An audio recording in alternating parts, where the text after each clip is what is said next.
옆에 평가 인사하겠습니다. 주의 사랑으로 사랑합니다. 하나님의 사랑이 여러분들 가득하시기를 바랍니다. 요즘 우리 교회가 이렇게 아이들이 이렇게 많이 생겼어요. 그래서 아이들이 이렇게 생겨서 유초등부와 합쳤던 것을 다시 분리해야 되겠다 하는 생각이 들었어요.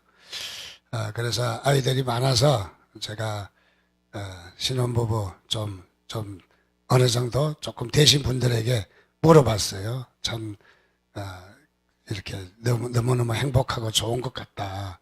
그리고 아내에게 물었더니 제가 신랑이 어떠냐 물었더니 좋다고 그러더라고요. 신랑들이 다들 참 우리 3번 아름다운 교회 출신들은 참 좋은 것 같다. 그래서 좋다 그랬다고. 그래서 신랑이 어떠냐 물었더니 노또야 노또 그러더라고요. 얼마나 참 신랑이 대단한가. 그래서 다시 물었습니다. 무엇이 그렇게 좋으냐고 물었더니 에이 그것도 몰라. 꽝이야 꽝. 노또는 꽝이래요 꽝. 나는 노또라고 해서 대단한 줄 알았거든요. 그래서 꽝이 안 되시기를 주님의 이름으로 축원드립니다. 그래서 이렇게 가정의 행복이 늘 넘치시기를 바랍니다. 특별히 오늘은 우리 영화로운 예정이라고 했는데 우리 지난주에 우리가 구원이라고 말할 때 그 구원이라는 말 가운데는 9가지 요소가 있다라고 말씀드렸어요. 그래서 구원이라면은 9가지가 포함된 말이에요. 그래서 애우기 좋게 구원이니까 9가지 1원, 2원에서 9가지 구원이 있어야 된다. 그런 억지 같은 해석도 해봅니다. 자, 그래서 우리를 구원의 순서가 대체적으로 학자들마다 차이는 있지만은 우리를 하나님께서 예정하셨다. 또 선택하셨다. 그래서 1번, 2번은 또 우리를 부르셨다. 그리고 우리에게 회개하게 하셨다. 그 다음에 우리에게 믿음을 중생을 주셨다. 거듭나게 하셨다. 그 다음에 하나님의 자녀 되게 하셨다. 우리를 어렵다고 칭하셨다. 그 다음에 성도의 견인, 성도의 성화, 그 다음에 영화. 9가지가 구원받았다. 그래서 구원받았다는 말은 9가지를 다 완성이 돼야 되는 거죠. 지금은 뭐냐? 구원이 이루어가는 중에 있다. 그래서 구원이 이미 시작했으니까 구원이 이미 여러분이 시작하셨습니다. 하나님이 택하시고 부르시고 믿음 거듭나게 하시고 어렵다 칭하시고 교인 되게 하시고 하나님 말씀 믿어지게 하시고 하나님이 하신 일들을 경험하게 하시고 그리고 하나님의 사랑받게 하시는 이 모든 것들은 하나님께서 지금 우리에게 구원이 임하신 거예요. 그래서 우리 구원의 백성인 거죠. 그래서 우리를 구원 받게 하셨다. 이미 구원이 이루어졌다. 그런데 아직 구원이 완성되지 않았습니다. 그래서 아직이라는 말을 써요. 그래서 이 말을 줄여서 이미와 아직 사이에 우리가 살고 있다. 구원이 이루어졌지만은 아직은 완성이 안 됐다. 집을 한참 짓고 있는 거예요. 아직 준공검사가 안 떨어진 거죠. 그래서 이미와 아직 사이는 무슨 시대냐? 말세 시대다. 그래서 이미와 아직은 말세 시대라고 합니다. 자, 그래서 이 구원에 대해서 지난주에는 성도의 견인이라는 말, 우리가 참고 견딤으로 구원을 이루는 것. 그래서 견인이란 말씀을 첫 번째로 살펴보았지만은 오늘은 이제 처음으로 돌아와서 우리를 구원하기까지 하나님께서 첫 번째 하신 일이 뭐냐?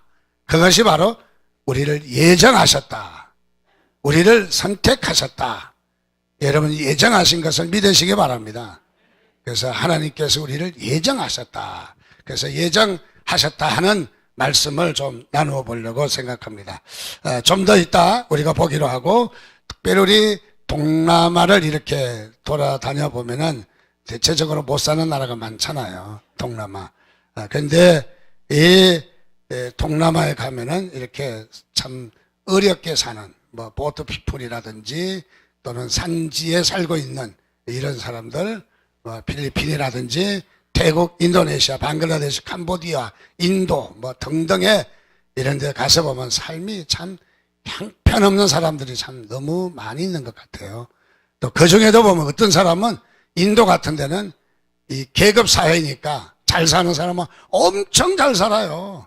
그래서 뭐 경비원이 여러 명 되고 가정부가 몇 명 되고 또 이 정원사가 몇 명 되고 뭐 수행원이 또 있고 그렇게 아주 대굴 같은 집에서 잘 사는 사람도 있고 또 어떤 사람은 날마다 이 구걸해 가면서 하루하루를 연명하기가 힘들게 사는 사람도 적지 않게 많이 있어요.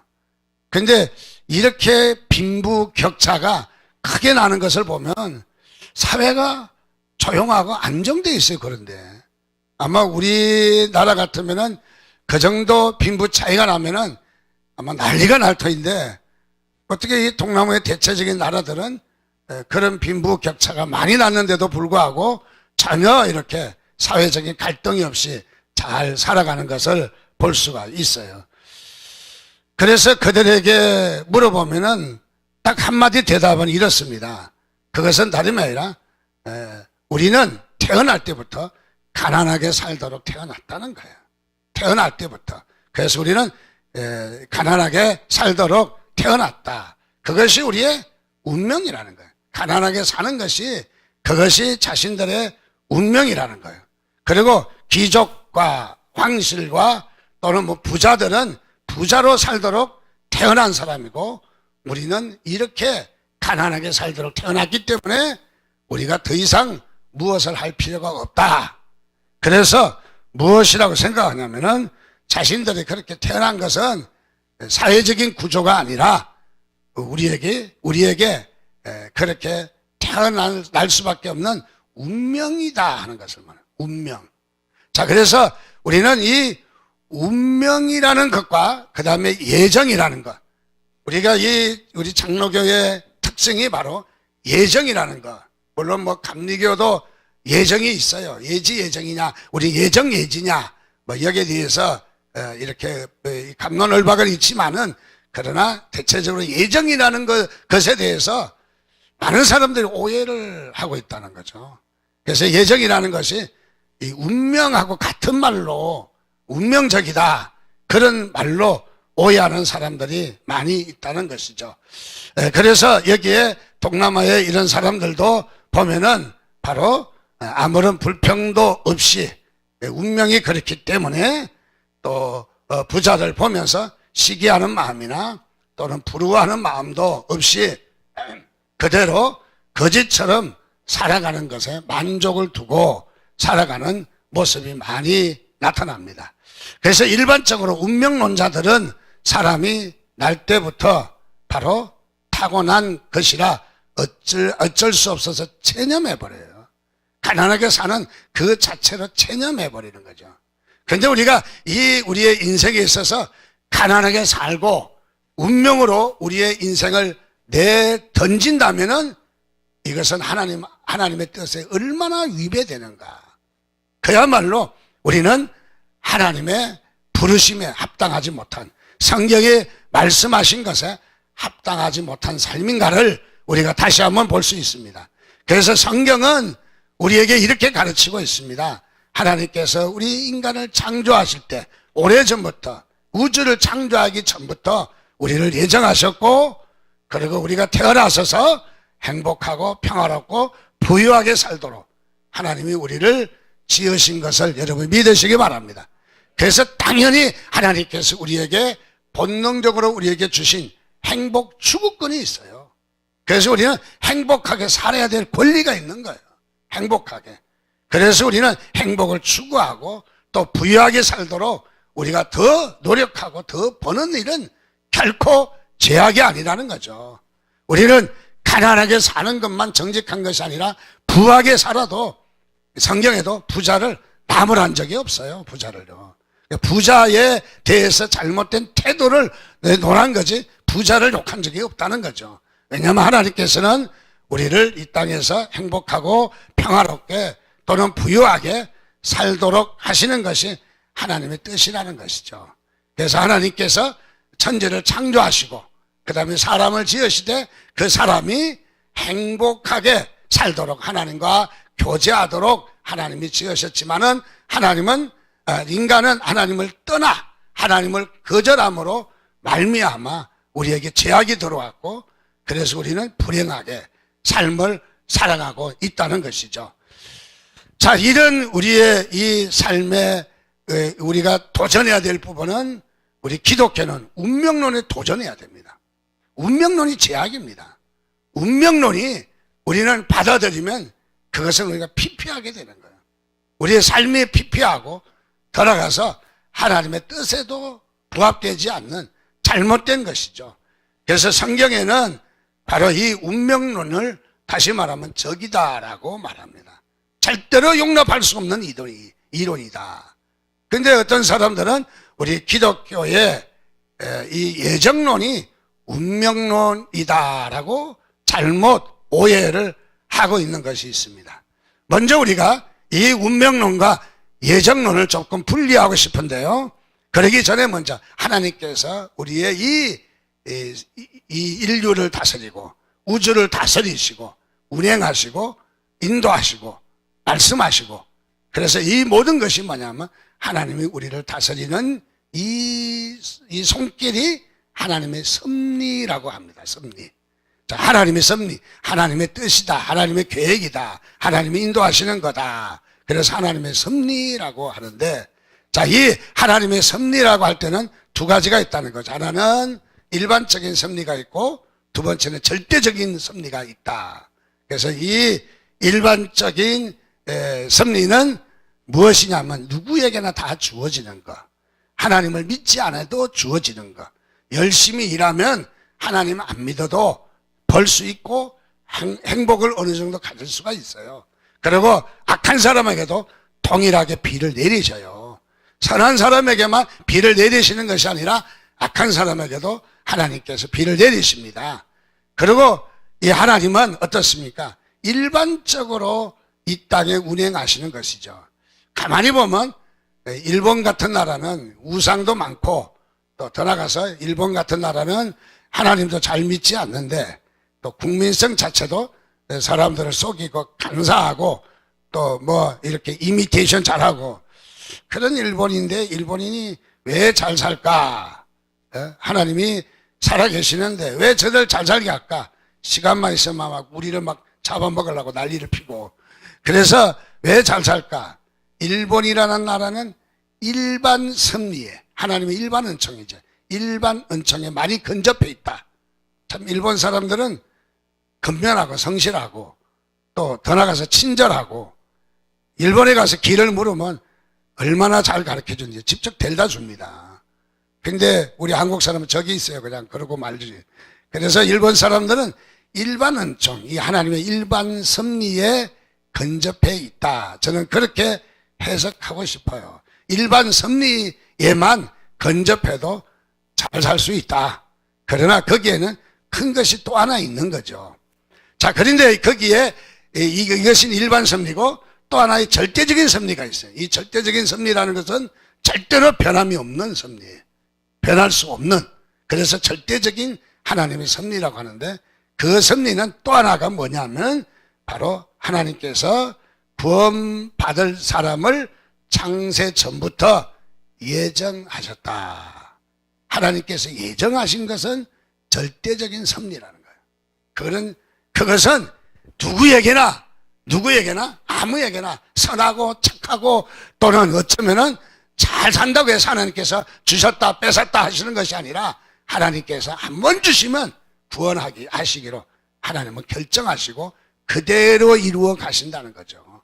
그대로 이루어 가신다. 그래서 절대적인 섭리라고 우리가 말을 할 수 있습니다. 그래서 우리는 이 예정이라 말할 때 하나님께서 창세전에 우리를 예정하셨다. 그래서 천국과 지옥 갈 사람이 여기에 그야말로 여기에 하나님께서 우리를 천국 백성으로 예정하셨다 하는 뜻을 우리가 예정이라고 말하는 거죠. 즉 다시 말하면 우리가 구원은 노력으로 되는 것이 아니다. 하나님의 절대적인 은혜다. 여러분 하나님의 은혜로 구원받은 것을 감사하시기를 바랍니다.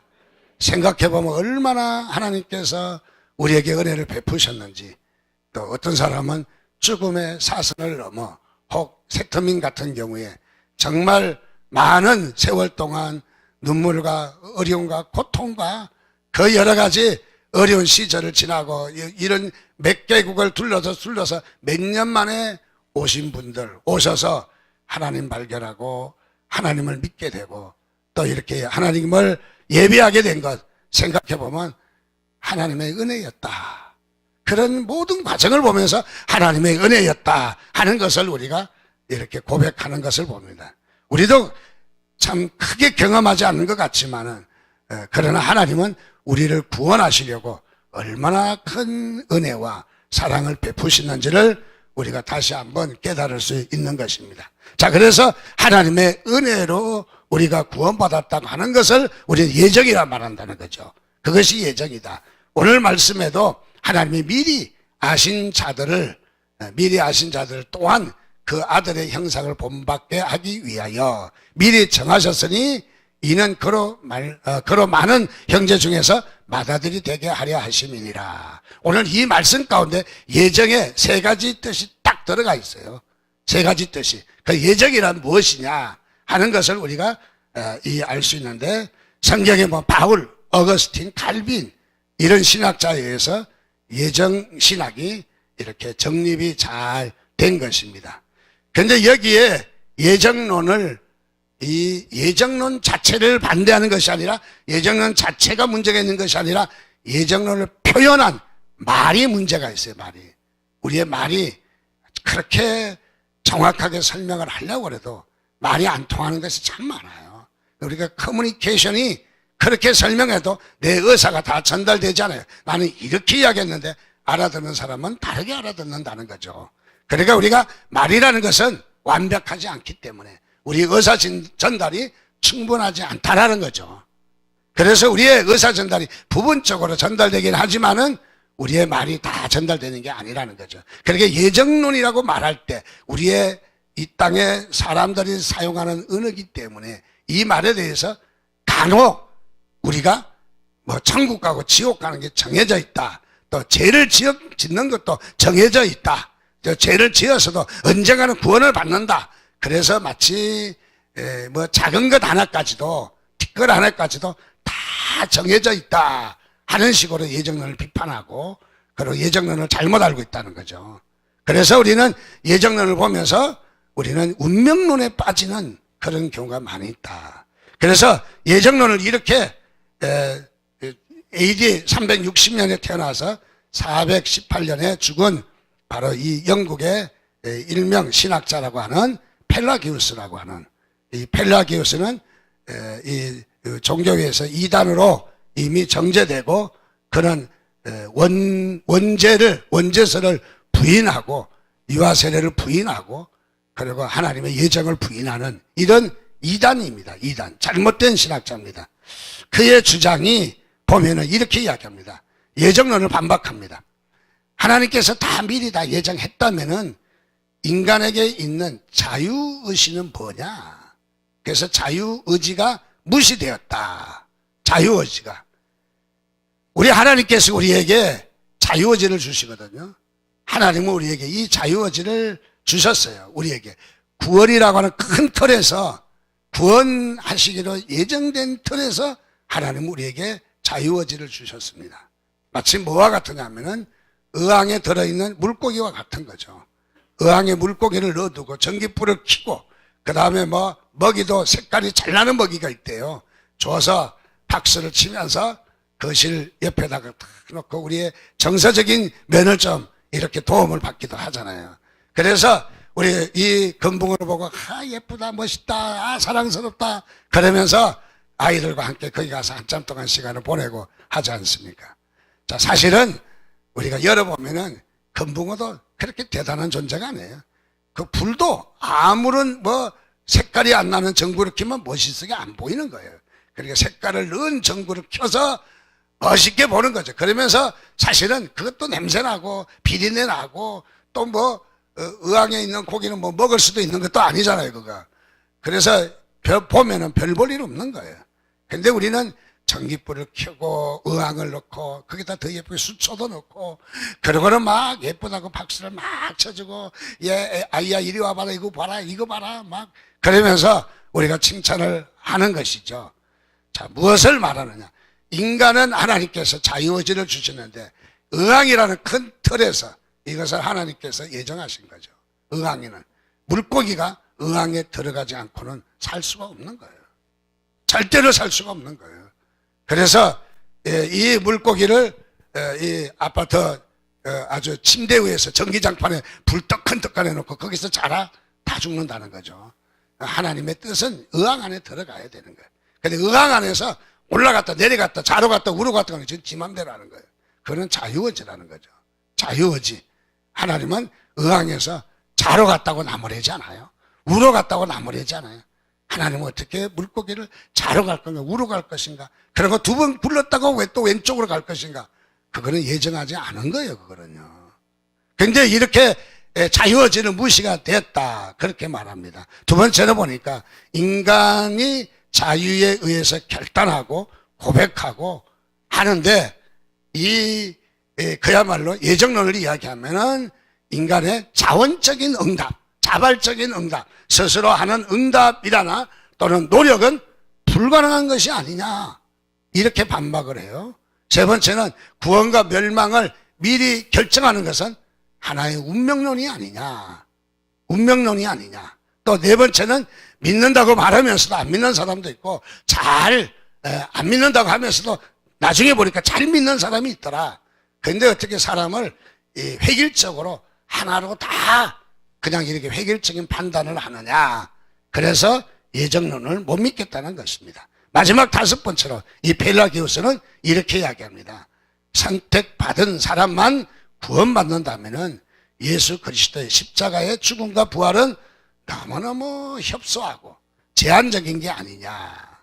그래서 이렇게 반론을 펼치는 것입니다. 바로 이것은 무엇을 이야기하느냐. 언어적인 예정했다, 미리 선택했다, 창세전에 선택했다, 예정했다 하니까 언어적인 이런 말에 대한 약점을 공격하는 거지 성경의 근본적인 뜻을 잘 알지 못했다는 거죠. 자, 하나님은 저와 여러분들을 구원하시기로 선택하신 것을 믿으시기 바랍니다. 그래서 우리의 죄를 짓고 자로 가고 우로 가고 몇 살 때는 어떤 사고를 만나고 몇 살 때는 어디에 어떤 그 좋은 자리에 통용을 하고 그런 것을 예정한 것이 아니라는 거죠. 예정이라 말할 때는 무엇을 이야기하냐. 하나님에 의해서 우리가 구원받을 것이라는 하나님의 은혜다 하는 말이에요. 하나님의 은혜다. 그래서 우리가 예정론은 그야말로 절대적인 하나님의 은혜로만 구원을 받는다 하는 뜻을 말해주는 것입니다. 즉 다시 말하면 사람이 노력해서 그리고 힘써서 또 선하게 살아서 구원이 우리에게 임하는 것이 아니라 하나님의 은혜로 임하는 것이다. 그 말인 것이죠. 여러분의 이 구원의 선물이 예배서 2장 8절에 너희가 그 은혜로 인하여 구원을 받았나니, 우리가 은혜로 말미암아 구원을 받았느니 이것이 너희에게서 난 것이 아니요 하나님의 선물이라 그랬습니다. 여러분 하나님의 은혜로 구원받은 것을 감사하시기를 바랍니다. 그래서 우리는 예정론과 다르다는 것이죠. 운명론과 다르다는 것이죠. 자, 그러면 우리가 첫 번째로 예정론을 말할 때 우리가 세 가지를, 오늘 29절 말씀에 나와 있는 세 가지를 우리가 다시 한번 생각해 보고 싶습니다. 예정론이란 우리가 반드시 세 가지를 알고 지내갈 수 있어야 합니다. 첫째로 하나님께서 나를 미리 아셨다. 하나님은 나를 아셨다. 여러분 믿으시면 아멘 하시기 바랍니다. 하나님은 다 나를 아신 거예요. 아셨다고 하는 것은 쥐꼬리 하나 움직이는 것까지 다 아셨다, 그 말을 말하는 것이 아니라 하나님은 우리의 모든 것을 다 아시는 하나님이시다. 아셨다라는 말은 사랑한다라는 말과 같은 말이에요. 사랑한다는 말. 자, 아셨다는 말은 가령 이웃집에 우리 그 골목에서 놀고 우리 집에 자주 오는 이웃집 아이도 내가 알지요. 이렇게 아는 것과 내가 놓은 내 자식을 내가 아는 것과는 천지차이인 거죠. 어머니가 이 아이를 출산해서 아이를 기르고 아이를 여기까지 길러낸 이 아이의 아는 것과 그 다음에 옆집 아이가 친구가 놀러와서 그야말로 늘 이렇게 같이 놀았던 바로 그 아이를 아는 것과는 차이가 있어요. 그러니까 이 주님께서 바로 예정하셨다는 말은 내 자식을 아는 것 같은 그런 아는 거예요. 어떻습니까? 두 아이가 불 속에 뛰어들어서 죽어가고 있다. 물속에 빠져서 죽어가고 있다. 근데 이 옆집 아이는 물론 사랑이 없는 것은 아니지만 옆집 아이는 엄마가 어떻게 하겠어요? 그래서 내가 뛰어들었다가 내가 죽으면 우리 집 자식은 어떻게 되겠나? 혼자 어떻게 살겠나? 여러 가지 생각을 하게 되는 거죠. 따져보게 되겠죠. 예. 그러나 내 자식이 물에 빠져서 불에 던져져서 지금 위험에 처해 있다면은 여기는 물어볼 것도 없이 뛰어드는 거예요. 물어볼 것도 없이. 우리 교회 어머님들은 안 뛰어들려나 봐. 아무도 아멘 안 하는 게 그래서 믿지 말아야 될 것 같습니다. 그래서 내 자식이 물속이나 불속에 지금 위험에 처해 있다면은 옆에서 말려도 어떤 이론을 설명해도 소방관이 막을 말려도 아닙니다 아닙니다 막 뛰어드는 거 아니겠어요? 안다라고 하는 말은 그런 말이에요. 안다라고 하는 건 그냥 자식의 얼굴을 알고 성격을 알고 밥을 먹었는가 안 먹었는가 아는 거 그것이 아니라 나도 모르게 뛰어들 수 있는 그런 부분이죠. 하나님은 나를 아시는 것을 믿으시기 바랍니다. 자, 아신다는 말은 어떤 뜻이 있을까요? 우리의 연약함을 아신다는 거예요. 하나님은 우리의 연약함을 아신다. 우리가 그야말로 연약하고 상처받고 우리가 연약한 존재이라는 사실을 하나님은 다 아신다는 거예요. 그럼에도 불구하고 하나님 우리를 구원하셨다는 거죠. 예를 들어서 이놈을 구원하면 그래도 써먹을 때 있을 거야. 또 이렇게 하면은 또 뭐 지가 은혜는 갖겠지? 따져보고 우리를 선택한 것이 아니라는 거예요. 우리 사람들은 따져보잖아요. 이렇게 하면 저렇게 할까? 그것은 미리 한 것이 아니라 나중에 한 거예요.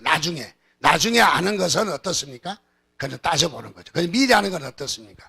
우리가 아이를 가졌을 때, 태아에 임신을 했을 때, 이제 이 아이를 위해서 출산이 다가오면 이부자리도 준비하고, 뭐 핑크색도 준비하고, 또 하늘색도 뭐 둘 중에 하나는 준비한다고 그러더라고요. 준비도 하고, 침대도 준비하고, 또 아이를 위해서 장난감도 준비하고, 옷가지도 준비하고, 준비를 하는 거예요.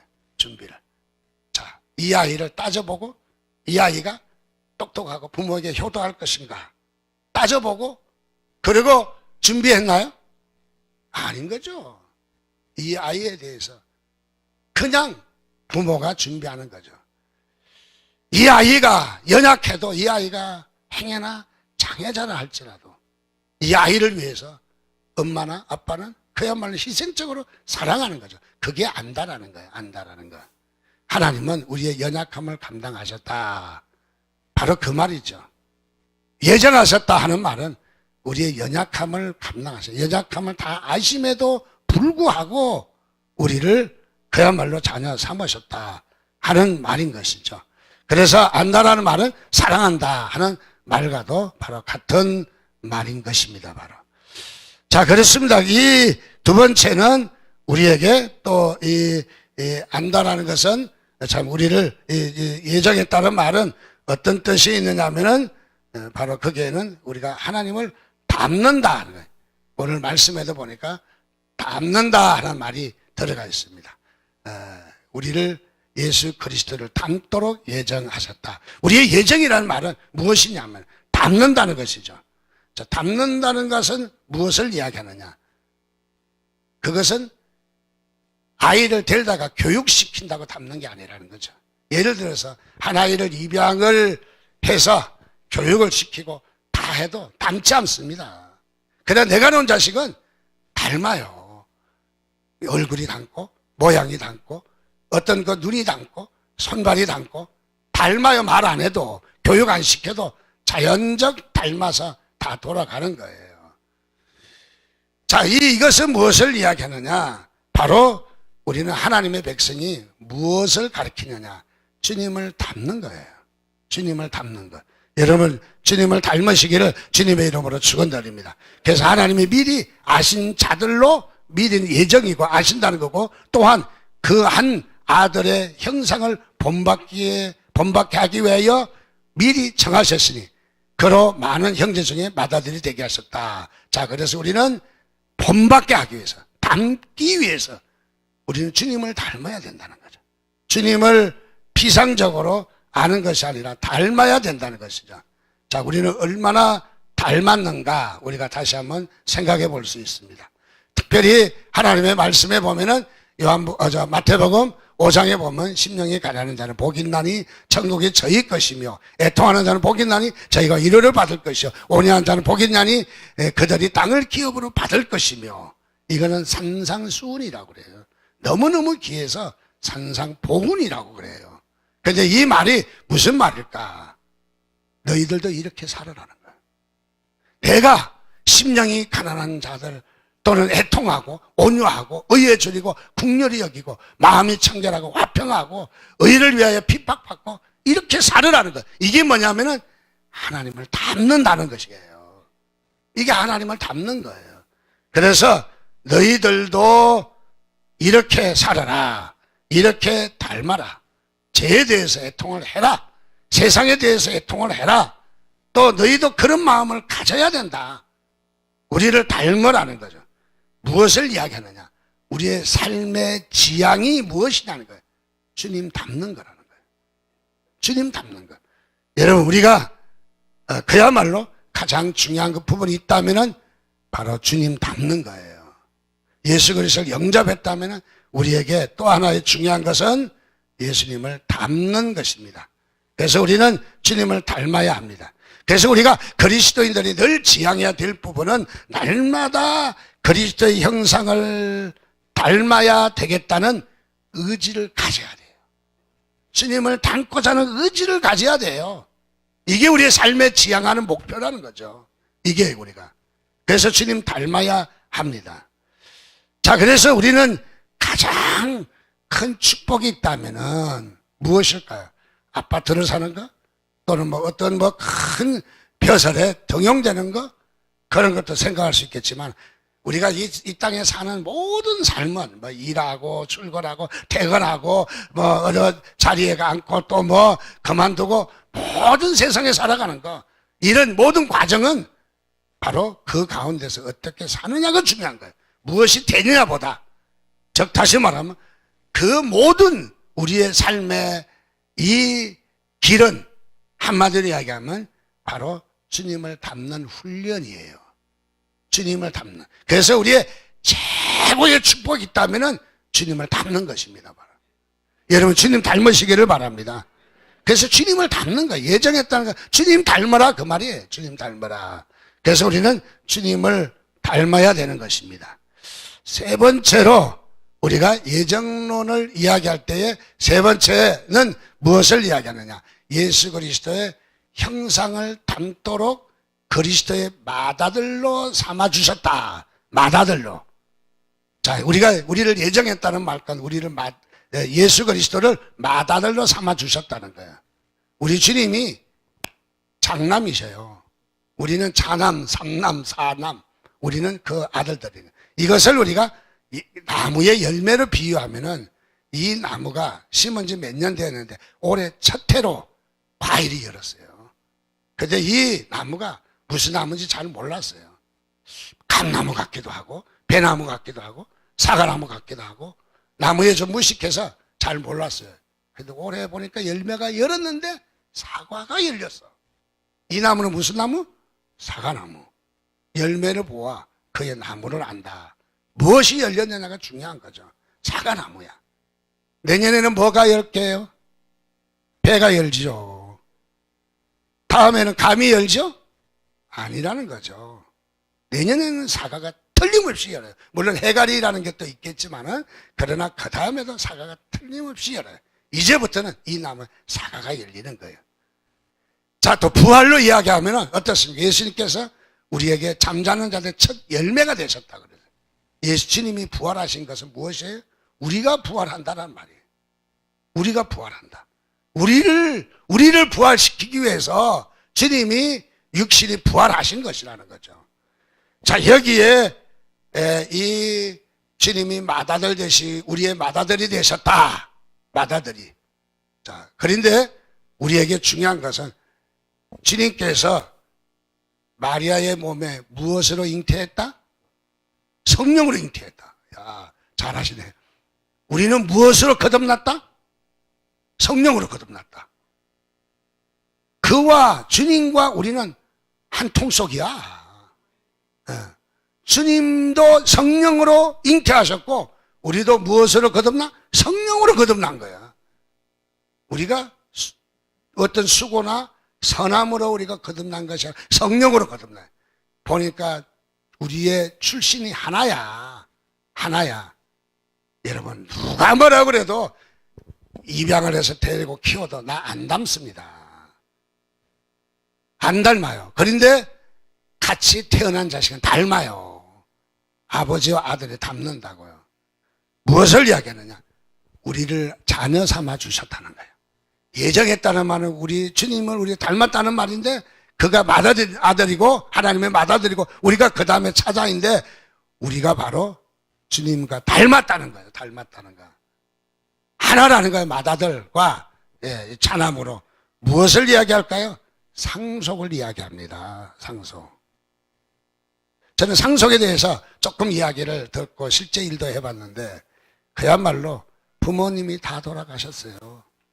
근데 부모님이 두고 간 재산을 상속받아야 되는데 어렸을 때 입양을 가가지고 그래서 이 호적에 입양 간 기록이 없어요. 옛날 법에는. 그냥 보낸 거죠. 자기 자식인데 입양 보내겠습니다. 그러면 안 된다고 하니까 내가 길 가다가 만났는데 이거 뭐 어쩌고 해서 그래서 입양 보낸 아이들이 많아. 그때는 기록이 안 돼 있으니까. 지금은 법에 기록이 다 되게 돼 있으니까. 그러니까 상속을 받을 수가 없어요. 내가 아들입니다. 생년월일을 갖고 내가 아들입니다. 그래도 공무원들은 씨도 안 맥혀요. 기록이 있어야 내가 너를 상속자로 인정해 주지. 그리고 그 부모의 재산을 상속받지. 아니 아들이라니까요. 사진도 똑같고 여기에 뭐 생년월일도 똑같고 다 한데 내가 아들입니다. 내가 굳이 너를 이게 그놈이다 하는 것을 내가 무엇으로 내가 증명? 나는 기록이 없으면 헛일이라는 거예요. 우리나라 행정이죠. 물론 무슨 얘기인지 아시는 분은 아시겠지만은 안 되는 거야. 그러니까 아들이 아버지의 내가 상속자라 이야기해 보십시오. 맥히나? 안 맥혀요. 근데 아버지가, 어머니가 데려가서 이놈은 넌 아들입니다. 저야 아는 분 가운데 이런 분이 있어요. 사촌인데 이 먹고 살기 힘들어서 서울에 이 사촌 제 작은아버지 집에 와서 빈대에 붙어 살다가 뭐 학교도 가야 되고 뭐도 가야 되니까 호적을 작은아버지가 아버지라고 올려버렸어요. 호적에도 올려버렸어요. 그러니까 상속자야. 내 아들 아니야. 이놈은 큰아버지 아들이야. 근데 내 아들 아니야. 호적에 상속자를 올려서 상속을 받는 거야. 당연히 n분의 얼마를 상속을 받는 거야.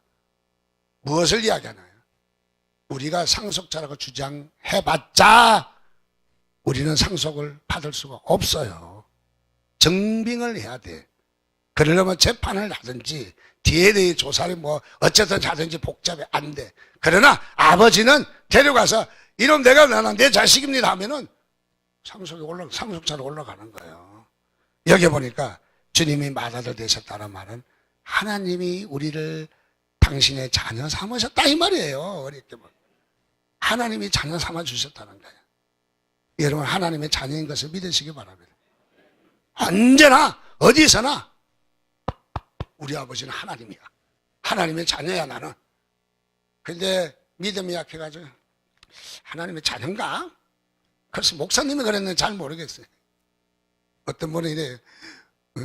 우리 아버지가 하나님을 아버지라고 그러니까 나는 할아버지라고 해야 되겠네? 안 그러셔도 돼요. 그렇게 겸손하실 거 없어요. 하나님은 내 아버지이십니다. 믿으시면 아멘 하시기 바랍니다. 그래서 우리는 하나님의 상속자라는 거예요. 그래서 우리를 예정하셨다는 말은 언제 죄를 짓고 언제 몇 살 때는 자롱하고 우롱하고 그 코딱지만한 그걸 이야기하는 것이 아니라 하나님은 우리를 당신의 자녀라는 사실을 부족함에도 불구하고 연약함에도 불구하고 상처와 앞으로 이놈이 제대로 이 건강하지 못해서 살아갈 그런 아임에도 불구하고 하나님은 그것도 다 아시면서도 우리를 자녀 삼으셨다. 그걸 하나님이 예정하신 거야. 그걸 하나님께서 작정하신 거야. 그렇기 때문에 우리의 구원은 절대 무너지지 않습니다. 우리의 구원은 혹시 우리가 쩔뚝해서 넘어질 수는 있겠지만은 하나님은 우리를 절대로 버리시지 않습니다. 우리를 구원하실 하나님, 그 하나님을 찬양하시기 바랍니다. 우리 함께 같이 기도하면서 하나님 감사합니다. 나를 이렇게 귀한 자녀 삼아주시고 이렇게 그야말로 하나님의 자녀로 다 하시면서 연약함에도 불구하고 저희들을 자녀 삼아주시고 주님 닮게 하시고 하나의 한 곳에서 출생한 거예요. 그래 우리가 주님의 상속자로 자녀로 우리에게 특권을 주심을 감사합니다. 그래서 나를 예정하신 것은 하나님 앞에 신앙의 고백이에요. 신앙의 고백. 너무너무 감사한 고백이에요. 우리 하나님께 같이 한번 고백하겠습니다. 한 목소리로 기도하며 주신 말씀을 우리가 기도하겠습니다.